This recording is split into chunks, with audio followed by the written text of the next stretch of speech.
ప్రార్థన కొరకై దేవుని యొక్క వాక్యాన్ని విందాము.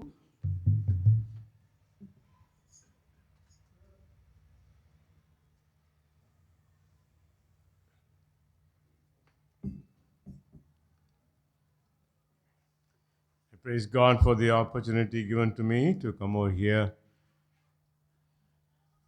and have fellowship with the saints at Zion.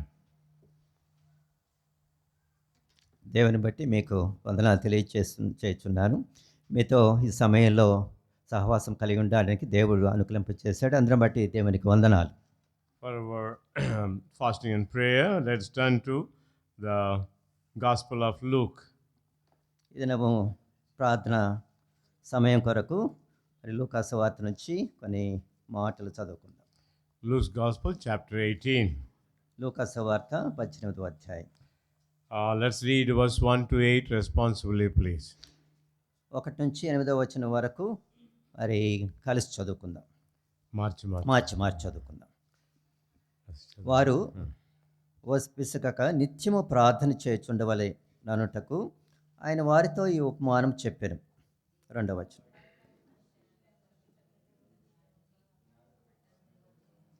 అందరూ బైబిల్ తెరిచి లూకా సువార్త 18వ అధ్యాయము 1 నుంచి 8 మార్చి చదువుదాం. ఇప్పుడు నేను 3వ వచనం చదువుతున్నాను. ఆ పట్టణంలో ఒక విధవరాలు ఉండెను. ఆమె అతని యొద్దకు తరచుగా వచ్చి నా ప్రతివాదికి నాకును న్యాయం తీర్చమని అడుగుచూ వచ్చును. కానీ And he would not for a while, but afterwards he said within himself, though I fear not God, not regard man. ఈ విధవరాలు నన్ను తొందర పెట్టుచున్నది కనుక ఆమె మాటికి వచ్చి గోజారకుండునట్లు ఆమెకు న్యాయం తీర్చునని తనలో తాను అనుకునేను. And the Lord said, hear what the unjust judges saith. దేవుడు తాను ఏర్పరచుకున్న వారు దివారాత్రులు తన గురించి మొరపెట్టుచుండగా వారికి న్యాయం తీర్చడా? I tell you that he will avenge them speedily. Nevertheless, when the Son of Man cometh, shall he find faith on the earth? May the Lord add blessing to the reading of his word. మనందరికీ దేవుడు ఆశీర్వాదం మరి దయచేయను కాక ఈ వాక్యం చదువుతుండగా ఆయన యొక్క ఆశీర్వాదాలు మనకు దయచేయను కాక. And quicken our hearts so that we may be able to spend in hour of prayer. ఈ సమయంలో 1 గంట సమయం మనం ప్రార్థన గడపడానికి దేవుడు సహాయం చేయను గాక. And here we see the Lord Jesus Christ is telling a very important thing to his disciples. ప్రభువైన యేసుక్రీస్తు వారి సమయంలో తన యొక్క శిష్యులకు ఒక మరి ఇంపార్టెంట్ విషయం తెలియజేస్తున్నాడు, ప్రాముఖ్యమైన విషయం తెలియజేస్తున్నాడు. And he said many parables unto them, but among that this is also one of the important parables. ప్రభువైన యేసుక్రీస్తు వారు మరి శిష్యులకు ఆ యొక్క కూడి వచ్చిన ప్రజలకు అనేక ఉపమానాలు మరి బోధిస్తూ వచ్చారు. మరియు ఆ యొక్క ఉపమానాలు అన్నిట్లో కూడా ఇది కూడా మరి ప్రాముఖ్యమైన ఉపమానంగా ఉంటుంది.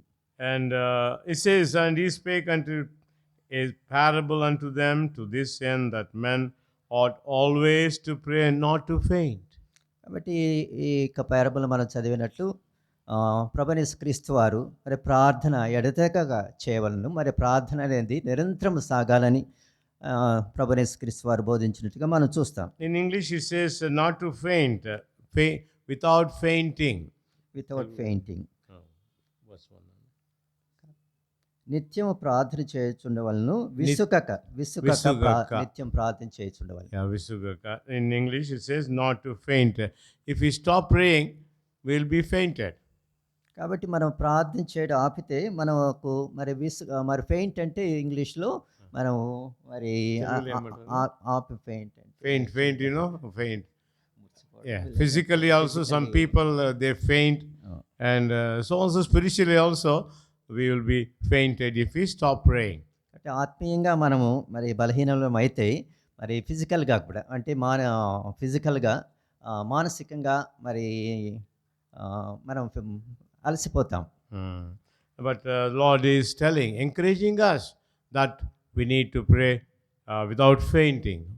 కాబట్టి మన యొక్క శరీరం కూడా అలసిపోతుంది. కాబట్టి అలసిపోయిన శరీరంతో మనం ఊరకుండా నిత్యం మనం ప్రార్థించాలి, ఆత్మ సహాయంతో మనం ప్రార్థించాలి, దేవుని సహాయం కోరుతూ నిత్యం ప్రార్థించాలని దేవుడు కోరుతున్నాడు. The Bible tells a lot about prayer. కాబట్టి బైబిలు మరి ప్రార్థన గురించి అనేక విషయాలు మనకు బోధిస్తూ ఉంటుంది. Pray without ceasing. మానక ప్రార్థించాలని, Pray always. ఎడతెగక ప్రార్థించాలని, Pray in faith. వాటి విశ్వాసంతో ప్రార్థించాలని. Like this, many things are written in the Holy Scripture. ఈ విషయాలన్నీ కూడా మన యొక్క పరిశుద్ధ గ్రంథంలో వ్రాయబడి ఉన్నాయి. Our Lord Jesus Christ not only told us that we need to pray always. కాబట్టి ప్రభువైన యేసుక్రీస్తు వారు మరి ఎడతెగక ప్రార్థించాలని మాత్రమే కాకుండా He also set an example to us. మరి ప్రభువైన యేసుక్రీస్తు వారే మనకు మాదిరి ఉంచిపోయారు. So when he was physically present on this earth, మన శరీరంగా మరి మనం యేసు ప్రభు మందిరంలో శరీరంగా మనం ఉన్నప్పుడు, కూర్చుంటాము. యేసు ప్రభు శరీరంగా ఉన్నప్పుడు, ప్రభువైన యేసుక్రీస్తు వారు శరీరంతో ఉన్నప్పుడు he also set an example to us. తను ఒక మాదిరి ఉంచిపోయారు. ప్రార్థన విషయంగా ఒక మాదిరి ఉంచిపోయారు. Turn to Mark's Gospel chapter 1. Mark's Gospel. Mark సువార్త 1వ అధ్యాయము and verse 35. 35వ వచనం చదువుతాం. ఆయన పెందల కడనే లేచి ఇంకను చాలా చీకటి ఉండగానే బయలుదేరి అరణ్య ప్రదేశములకు వెళ్ళి అక్కడ ప్రార్థన చేయుచుండెను.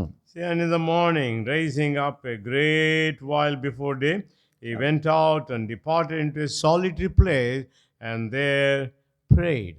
కాబట్టి ప్రభువైన యేసుక్రీస్తు వారు పెందల కడనే లేచి మరి ఆయన అరణ్య ప్రదేశములకు వెళ్ళి ఒంటరిగా ప్రార్థన చేయడం మనం ఇక్కడ చూస్తాం. There was no need for the Lord to spend time in prayer. ప్రభువైన యేసుక్రీస్తు వారు ప్రార్థనలో గడపాల్సిన అవసరం లేదు. Because he is a God. ఎందుకంటే ఆయన దేవుడు. And yet he is setting an example to us. అయితే ప్రభువైన యేసుక్రీస్తు వారు మనకు ఒక మాదిరి ఉంచి వెళ్ళారు. Early in the morning, spending time in the presence of God will be a great blessing to us. కాబట్టి పెందల కడనే లేచి మరి పరిశుద్ధుల ప్రార్థన చేయడము అదెంతో మనకు ఆశీర్వాదకరంగా ఉంటుంది. So Lord here is teaching us that as his children we need to spend time early in the morning. కాబట్టి దేవుని పిల్లలుగా మరి దేవుడు మరి ప్రభువైన యేసుక్రీస్తు వారు ఏ విధంగా పెందల కడనే లేచి మనం ప్రార్థన చేయాలో ఇక్కడ మనకు మరి బోధిస్తున్నారు. Also turn to Luke's Gospel chapter 4. లూకా సువార్త 4వ అధ్యాయము and verse 42.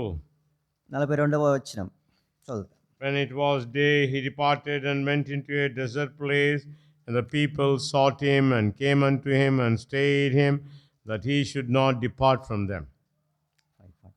42.